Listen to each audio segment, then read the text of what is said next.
times during COVID, when we're all sitting at home, it's sort of like a ray of light that we get to watch these amazing sessions when we can't all be together. It certainly brightens up my evenings. आज pandemic में हम digitally Jaipur literature festival कर रहे हैं और मुझे लगता है कि हमारे सामने श्रोता नहीं है, हम आपस में बात कर रहे हैं, लेकिन उस फील को, उस उमंग को महसूस कर सकते हैं कि हजारों लाखों लोग हमसे जुड़े हुए हैं, हमको सुन रहे हैं और कहीं ना कहीं कोई सार्थक हस्तक्षेप हो रहा है. People who came online to view and listen to our incredible speakers from across the world, we were able to continue in our tradition of ensuring the free flow of knowledge and information.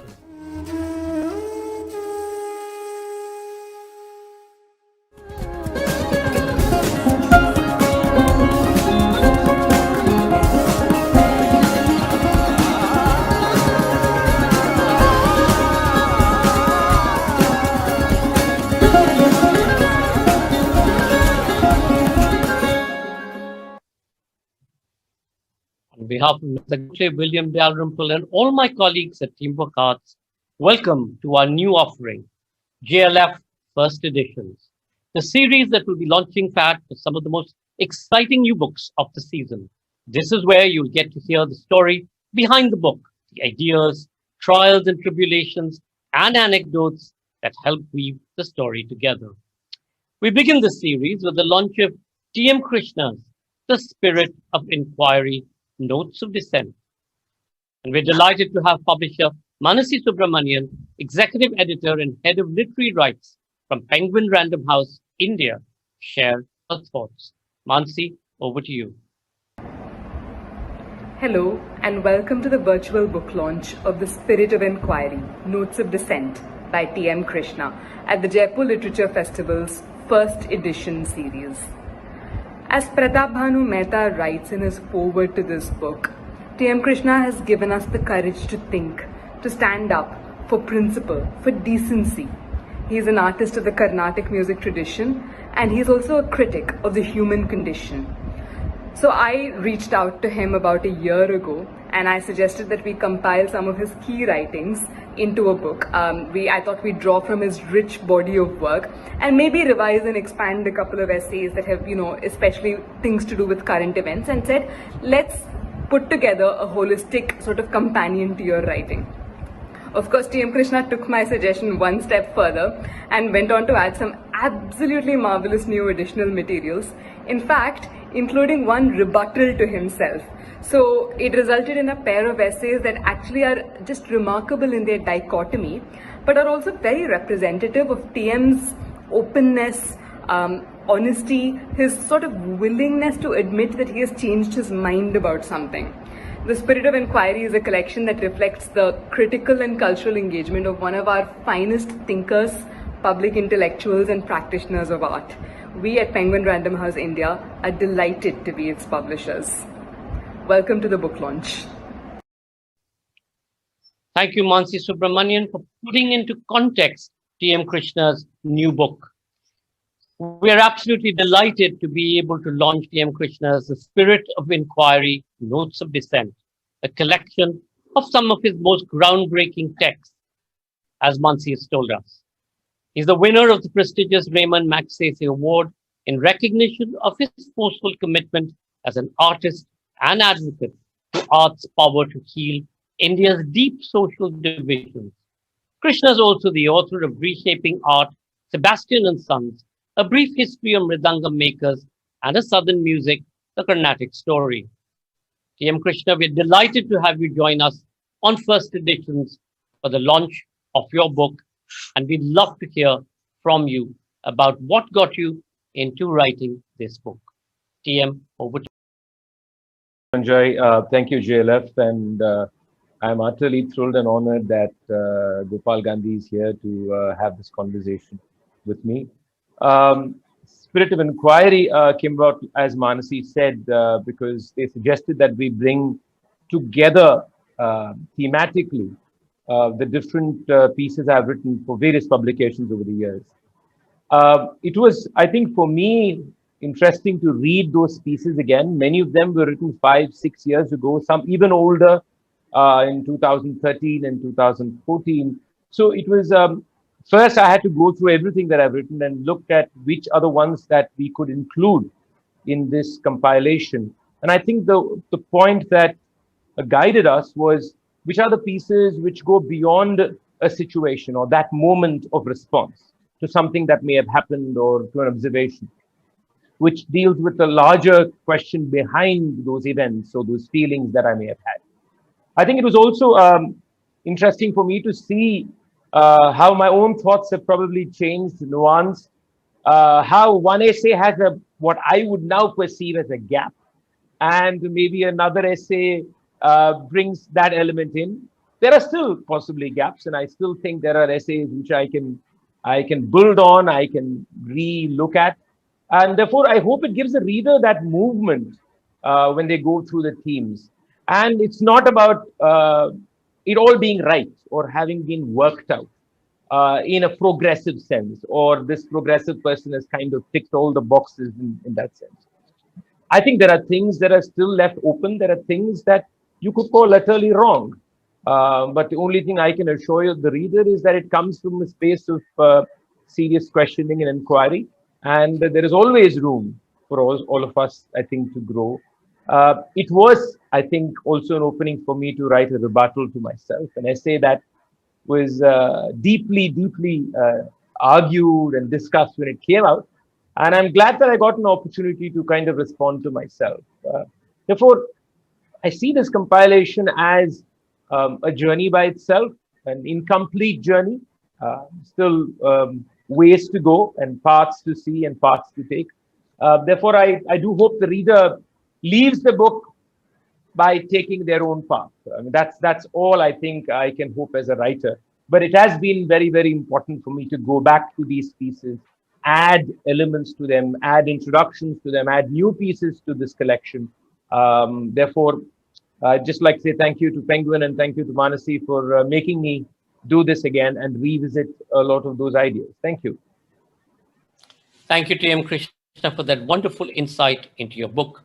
We at JLF First Editions are delighted to release The Spirit of Enquiry, Notes of Dissent.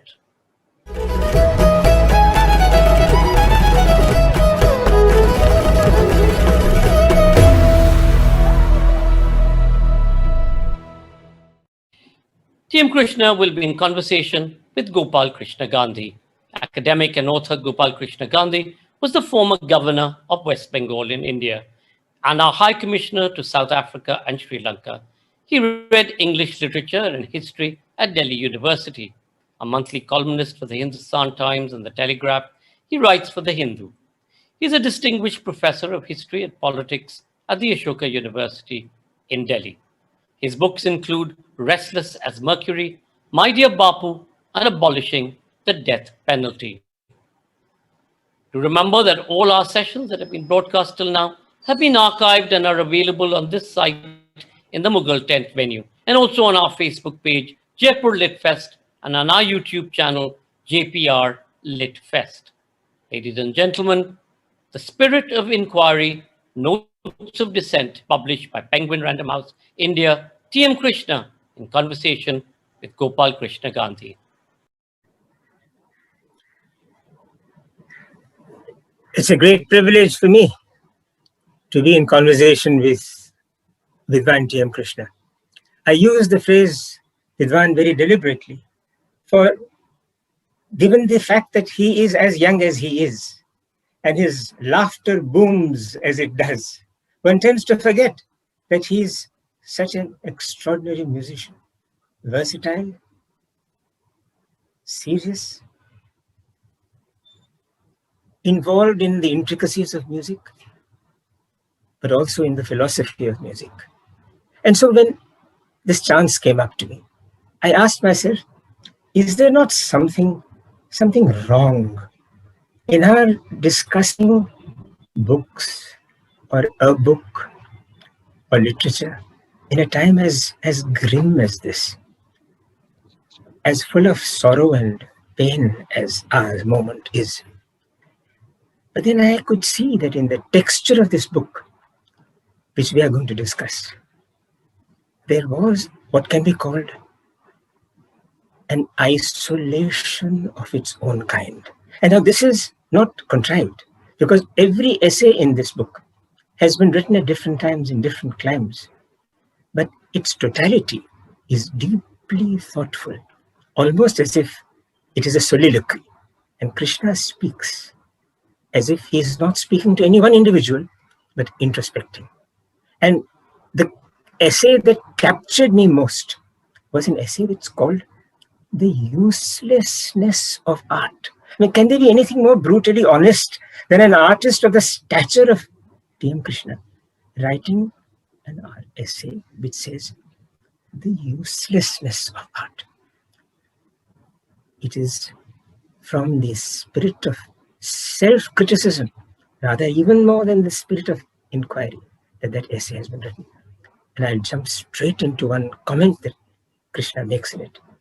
He says that he got a question from somebody about COVID, saying, Krishna, you are doing so much to help fellow musicians. You're doing so much to help fellow artists. You're an artist, right? You're a musician, right? But this pandemic is hurting so many people beyond music. Should you be doing something only for musicians? And Krishna says that this question startled him. It shook him. He says this self-critically. And then he says something which has profound value. He says, life and society and relations are about concentric circles. And the immediacy of one's family, the family of one's surroundings, of one's thought partners, art partners, has to come before the farthest circle, which is humanity. I can't reach that farthest circle before touching my immediate circle. And that told me that here is Krishna ideating as a musician. So Krishna, I have as a first question to you to ask. You say in the introduction that for you, writing has become as central as singing. So thinking has to inform both your writing and your singing. But when you say your writing has become as central as your singing, I want to ask you, Krishna, can you have two centers, writing and singing? Thank you, Gopal, for that question. And thank you for that thought-provoking opening. Can there be two centers? Well, I think my response will be first, are there two things first? If you leave aside the mediums of singing and writing being two different mediums, the question that I think I ponder about is the idea of writing, or what I write with, what I write for, to whom I write, any different from what I sing, for whom I sing, and why I sing? Are they two independent things? And for me, if you had asked this question to me maybe 20 years ago, my answer to you would have been a very fast, there can't be two centers. Because I didn't then see even the purpose of my singing, to be very honest. I did sing, and a lot of people loved it, and I loved it more than those people, I presume. But there is something more to singing than the pleasure that you derive or people derive. There is that nature of churning that music, hopefully, at least momentarily, at some point of time, triggers in every one of us. And I think that churning is what is the center, actually. And that churning of thinking both emotionally and intellectually, I'm not separating them, I'm just saying it for clarity, is something that is at the center of both actions for me, when I write or when I sing. So I do see the profundity in both those endeavors, and I don't see them separately. I write only because I sing. It's because music has gifted me that possibility of some experience. I don't want to define it. I don't want to call it any name. It's because it nudged me because of that experience and said, you need to look at yourself. And that's what led me to type the first word. So in a way, I write because there is music. And when I sing, I am influenced by not the writing, but the intellection that goes into the writing. So I think it is the churning that I like to live in. And both these are paired for me in that churning. Thank you, Krishna, for that utterly honest answer. I want to now say something about your use of the word, the written word. There is something in the way you write. And now we are far from the time when anybody would ask you, why do you write? You should only sing. That is completely behind you. Now nobody will ask you that question because you are so established as a writer. But there is something about your written word which is very similar to your sung note. And that is that as you sing, as you have written in the book, you can put into a note something which lifts it beyond the score page, in which you elongate it, or abbreviate it, or deepen it, or sharpen it. Now, you can do that to a note, but you can't do that to a written word. So how can you give a gamaka to a written word? And yet you do. And how do you do that? And I'm not saying this as a fan of your writing, which I happen to be, but just as a questioner. How do you bring into the written word which is given to you? You have not created the word, except I think one or two. I'll give you those examples. But you have the word. You can't play with the word. How do you bring music into your word? Because you are a musician. You say, and you have said many times, that you are a musician. Maybe the answer to that is doubt, uncertainty, and I want to use that in a slightly expanded way. You use the word gamaka for music, which in a way is a questioning of the definite.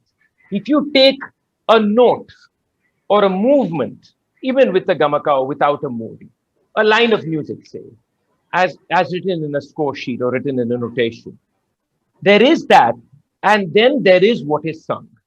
Now, what is sung is, shall we say, an expansion, an interpretation, but also creates a doubt on that definite.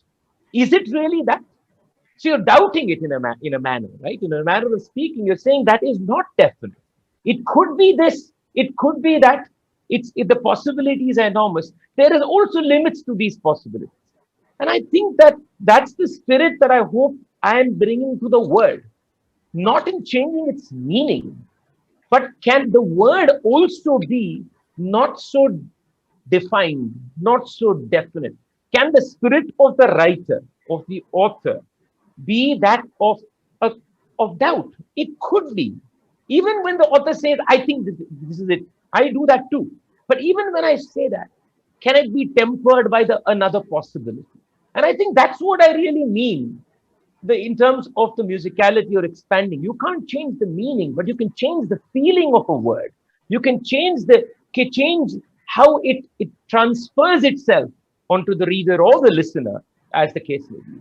And I think that expansion of possibility, which I'll also call doubt, is what is being transferred. When you are really moved by a piece of music, the one thing it does is you may cry, you may just remain silent, but there is that opening that it gives in you, which is a kind of an opening beyond all the definites in your life.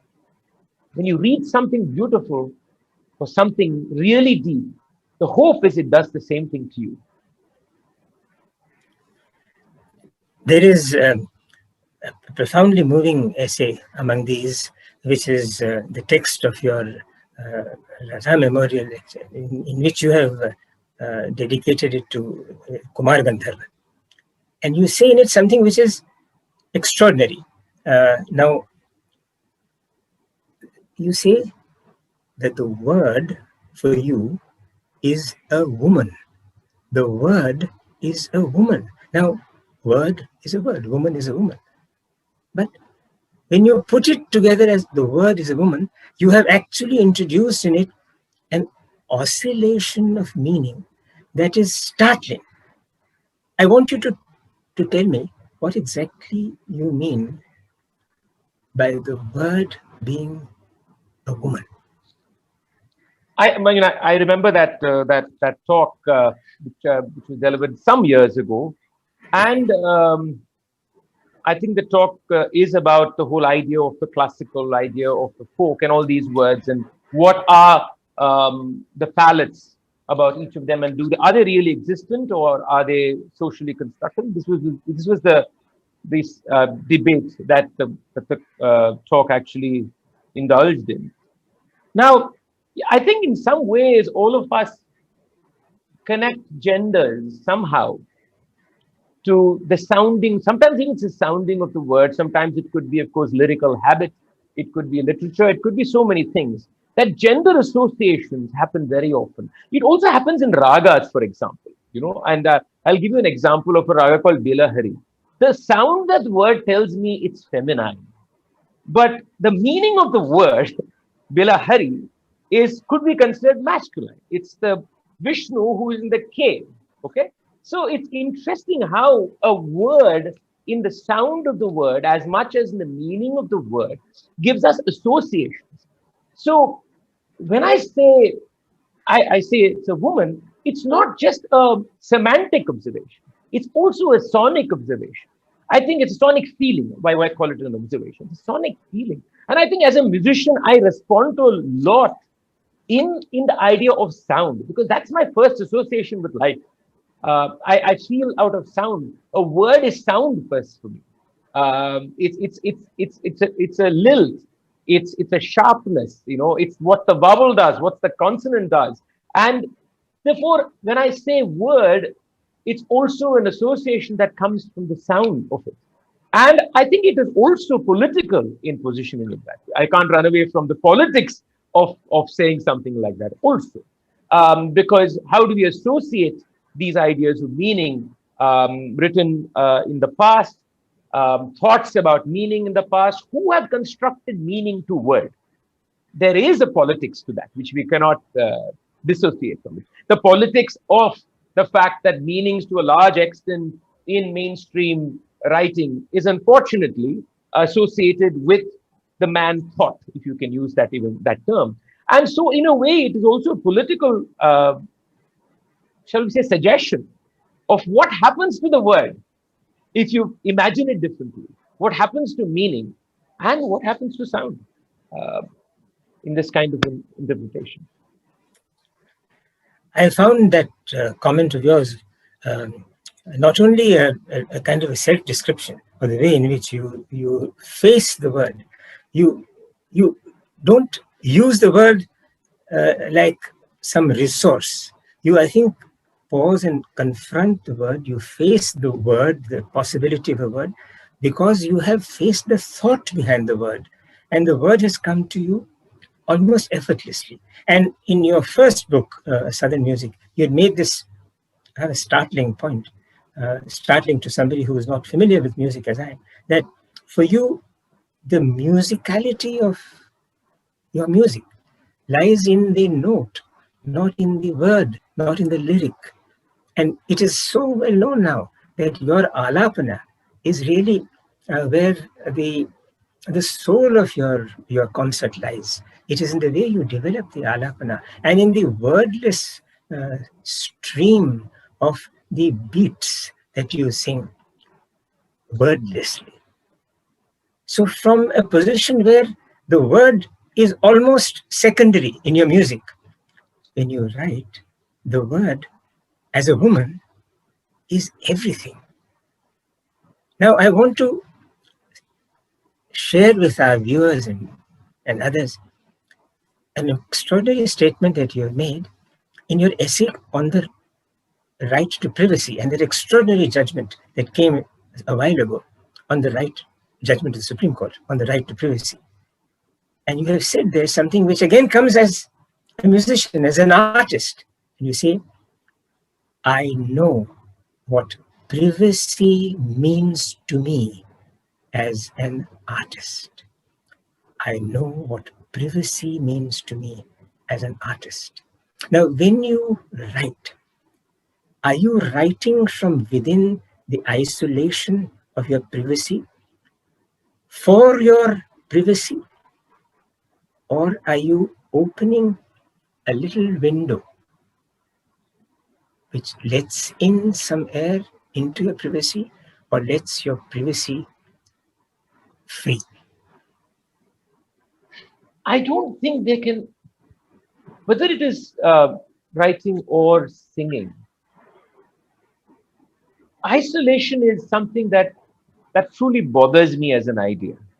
What do we infer by it is something that I'm always I'm pondering about. I don't believe I have an answer to it, because are we truly alive, truly aware in isolation, or are we self-absorbed in isolation? And I'm using self-absorbed in the sense of not just being about myself, but absorbed about that being. It could be music, it could be the word, it could be anything. So I really think isolation is not what I seek. And privacy is not about isolation. Privacy is about that ability for that window to be always open, to allow in and let go. That it is always there. There is always air coming in and always air going out. And always, it doesn't have to be pleasant things. It can also be something that is ugly, that is outside, that is coming in. That too needs to come in and fill in my space of words, fill in my space of singing, of ragas, of everything that I do. So isolation as a chamber that is intensively preparing myself in some manner bothers me ideationally. I think being alone is very different from being isolated. I think they're very different things in the way I would like. When you're alone, you just want the space for everything to come in and go out, to be able to receive and share without clutter. I think that's what we are seeking, so that we don't get stuck in the clutter. And I somehow feel in isolation, we avoid facing the clutter, being able to navigate that space.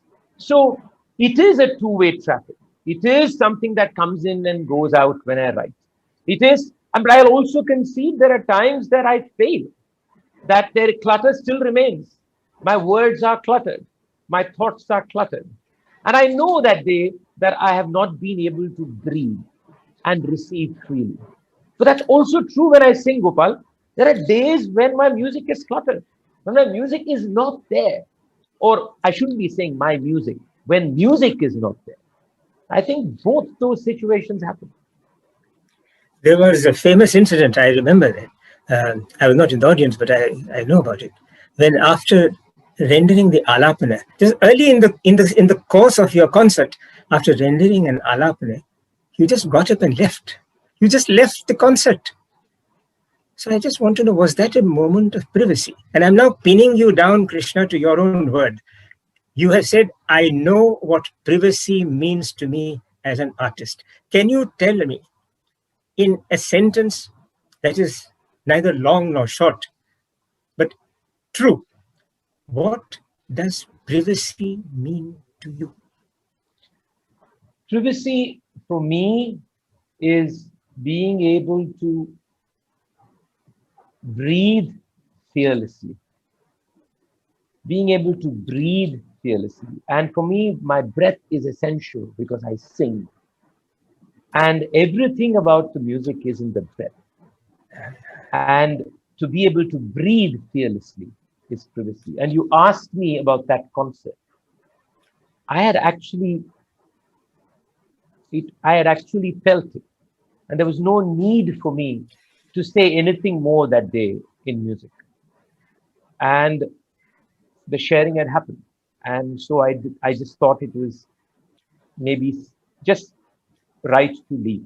Everybody in that privacy, every individual in that auditorium with their own privacy of what was shared. Thank you. I think that's very explicatory, because you did leave everyone in some bewilderment, but I think that was an example of your exercise of the right to privacy. And your right to privacy, as you just said, includes the right to breathe and the right to leave, the right to exit. And I think that's tremendously helpful and important, especially for a musician. You have said a couple of things today which bring me to another observation which is connected. The use of the word inner. You have said, in the context of an essay on film music, a subject which you treat with great respect, coming from where you do. It's extraordinary how respectful you are to something like film music, because you know where that comes from too. It comes from an inner wrestling, grappling. And you have said there that music creation is losing an inner spark. Music creation is losing an inner spark. I just want you to tell me, what is that spark that you are talking about? In the same essay, you do say that every generation wants to slide back to an older form of music in the same film era. Those who were born in the 60s want to go back to the music of the 50s, etc. But what do you mean by inner spark? I think, I think that observation was made in the context of also technology, of what is being used in the world of cinema today. See, technology is not new. Any instrument is a piece of technology. Any instrument, tambura is technology, mridangam is technology, sitar, they're all technological. But I think we have got to a point where technology is today not just something that allows us to express our musical ideas, build on our musical ideas, give it various tonalities, but it is also something that is becoming an ideational being on its own. In a way, technology thinks. We give it enough information, and technology thinks back at us and tells us, maybe this is a good idea. Now, I think the difficult question to answer is, first, who's thinking? I think a fascinating question to ask. Is the computer thinking, or am I thinking? You could argue and say, I fed all the information, so it's me. But is it true? So the humanness of it becomes a very, very, very intriguing space between the machine and the human being. What is music ultimately? Music is the creative, dreaming spirit of the human mind that hopes to fill society with emotion, whichever section of society, depending on the art form and culture. The question that I feel sometimes is, when you allow a machine to do all the thinking and give you options, and you succumb to it, you surrender to it beyond a point, then the life of you, a human being sharing something with another human being, is it lost? Is it a conversation between human beings, or is it then a conversation that's only being mediated by a human being? Those are very different things. You may still like it, and I'm not going to argue about your preference or your love for it. But this is the philosophical quandary. Is the human being just becoming a conduit, a connective tool that receives all the context for a song, the lyrics of the song, offers it to something else, and then passes on again as a channel to the audience? So where is the human being? How much of the human being can be given up, or the human spirit of creating can be given up? This is, I think, it is an aesthetic question that needs to be asked, because there is another thing that machines do. Machines don't love the in-betweens. Human beings live in the in-between. Human beings' sounds are in the in-between. Our emotions are in the in-between. Machines don't like the in-between. What do we do? Thank you for that, Krishna. In one of the internal introductions, you touch on cinema again, and you say, every time I drown in the fragrance of a movie or in the tonality of a singer, there are inequalities and injustices behind the scenes, unquestioned. Now you are saying that there are injustices and inequalities, unquestioned, behind the fragrance of a movie or the tonality of a song. So I want to ask you, when you've spoken of an inner spark, when you've spoken of feeling, you are talking about a sense of responsibility, and perhaps I think this is very important in your case, a sense of being complicit by being silent about injustices and inequalities. So you want to question them. And thank God you have been questioning so many things which need to be questioned. But I want to ask you, must you feel that you must question a whole range of inequalities and injustices, almost as if you are obliged to do it? Have you now mounted a tiger of questioning injustices? And if you don't question injustices, you will be doing yourself out of a chosen task. Well, that's a very important question, because one is, are we in terms of public perception? I'll start from there. Compelled, for example, to take positions. Compelled, for example, to say things, to suggest things. That's also true. I mean, I will not deny it, that sometimes you are responding because you do feel that there is a need to respond to every situation, not questioning the fact that all those are injustices. I mean, without questioning that. At the same time,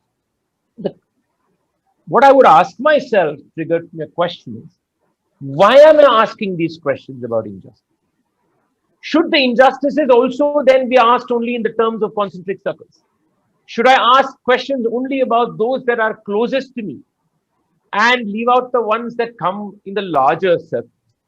Can you actually detach these injustices? That's the other question. To the first one, I think most of the questions that come from me are actually, like you said in the beginning, actually asking myself those questions. So the injustices that are being questioned are not being questioned to point fingers at somebody, but I feel somewhere I am also participating in that injustice. In some way, not thinking about it is also a participation. And therefore, I think the first is actually reflective on myself when anything I feel needs to be questioned is questioned. So I first wonder, why didn't I see it, for example? Why didn't I hear it? Why didn't I know about it?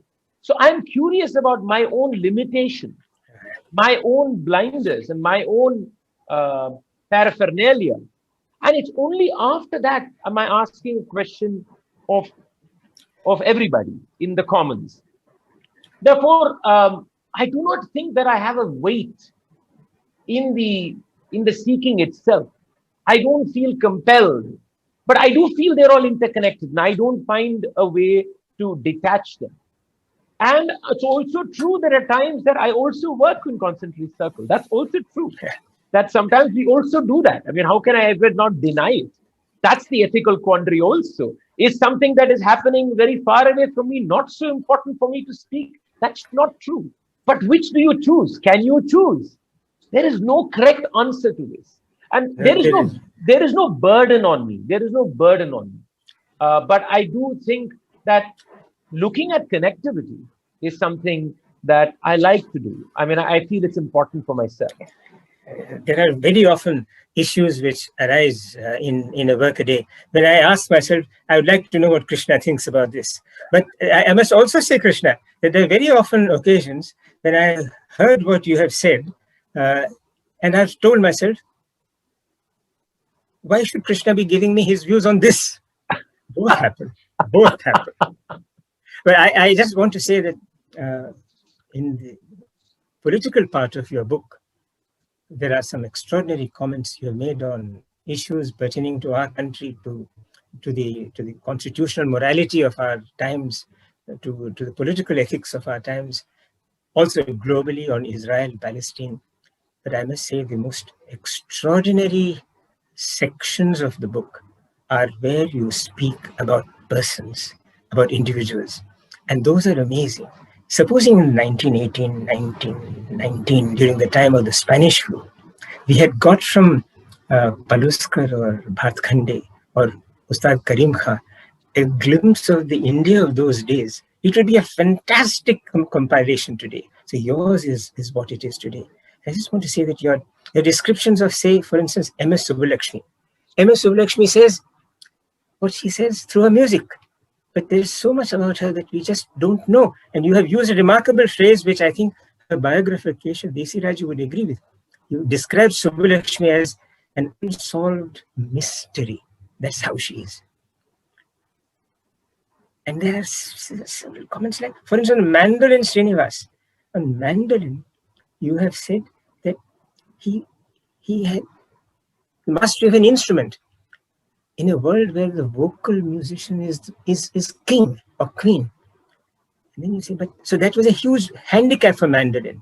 But then you said that once in the music academy when he was playing Kalyani, the raga permeated the scene, letting us all just feel. Now, your book is about feeling. It's about what it means to feel and what it means to share from the depths of privacy. I just want to round off. We are nearing our time. You've asked a question about Gandhi. Was the Mahatma an artist? He would have been happier being called an artisan. And what distinguishes the two? What distinguishes the artist from the artisan? Nothing but this, that while an artist hopes to create art, the artisan is untroubled by the thought, am I creating art? You have equated the artist and the artisan. And in your book on the Mridanga, you have given the Mridanga the pedestal which music had denied it. TM Krishna, I compliment you on your book, on your essays. As somebody who is generations older, I wish you an eternity of writing through the magic of your music and the wonder of your art, and to retain what I think you've said about MS, perhaps an unsolved mystery yourself to us. I just want to say thank you so much, Gopal. It's always important to have a conversation with you because you do trigger a lot of thoughts and also create a lot of silences. Thank you very much for that.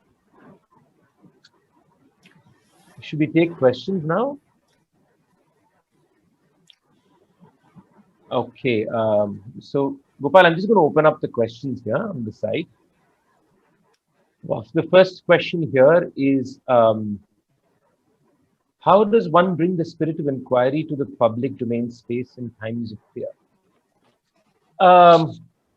So I think that's the question is this, is the spirit of inquiry a private element, or is it automatically something that is shared?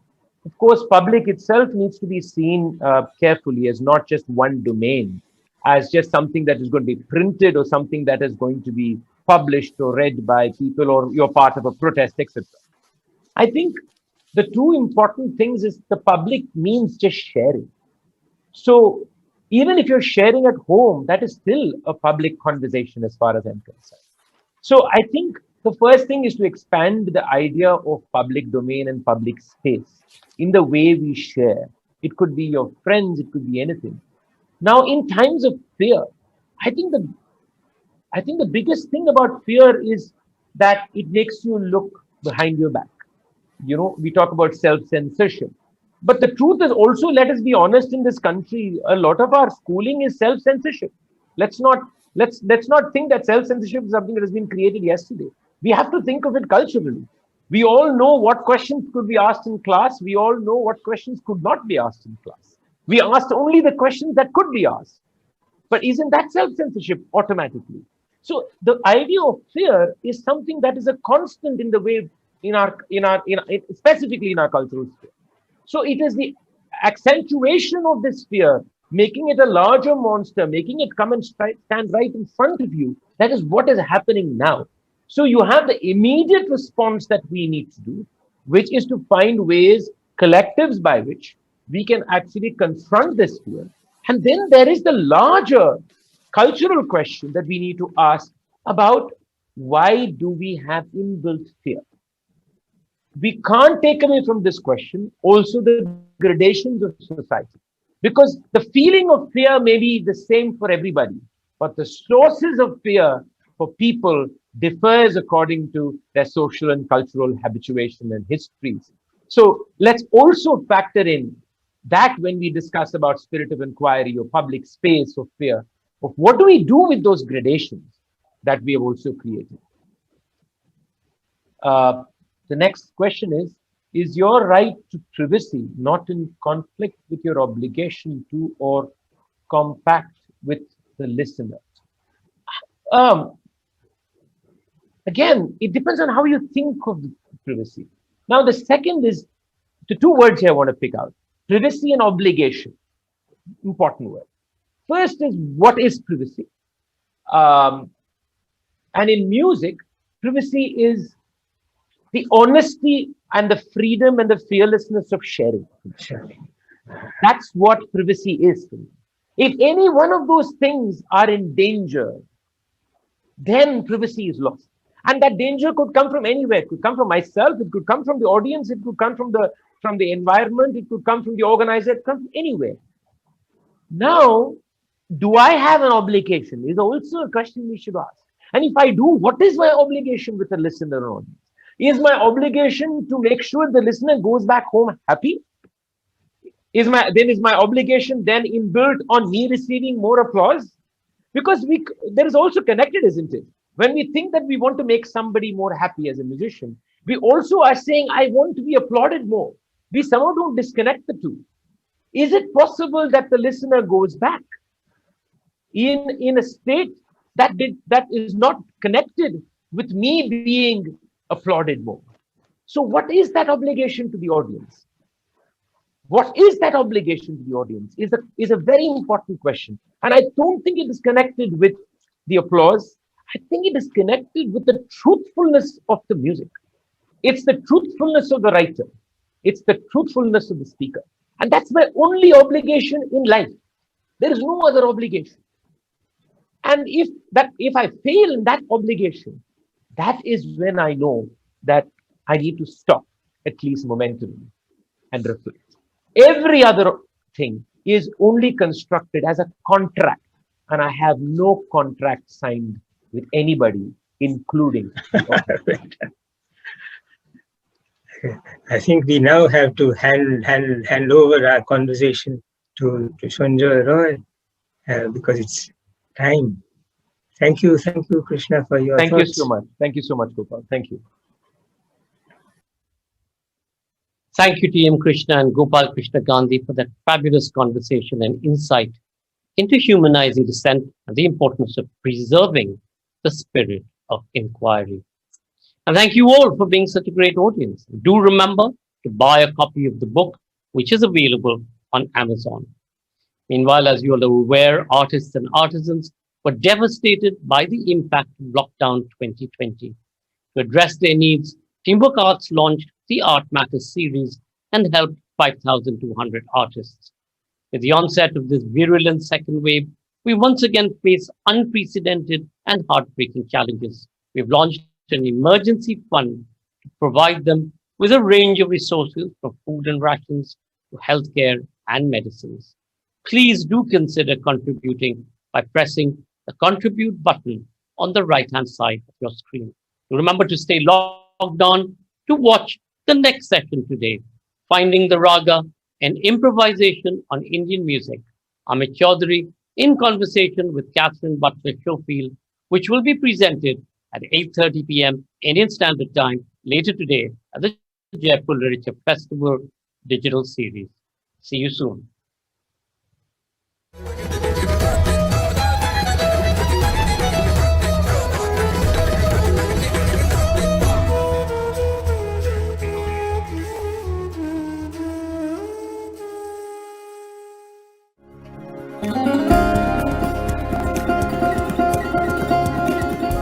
these times during COVID, when we're all sitting at home, it's sort of like a ray of light that we get to watch these amazing sessions when we can't all be together. It certainly brightens up my evenings. आज pandemic में हम digitally Jaipur literature festival कर रहे हैं और मुझे लगता है कि हमारे सामने श्रोता नहीं है, हम आपस में बात कर रहे हैं, लेकिन उस फील को, उस उमंग को महसूस कर सकते हैं कि हजारों लाखों लोग हमसे जुड़े हुए हैं, हमको सुन रहे हैं और कहीं ना कहीं कोई एक सार्थक हस्तक्षेप हो रहा है. People who came online to view and listen to our incredible speakers from across the world, we were able to continue in our tradition of ensuring the free flow of knowledge and information.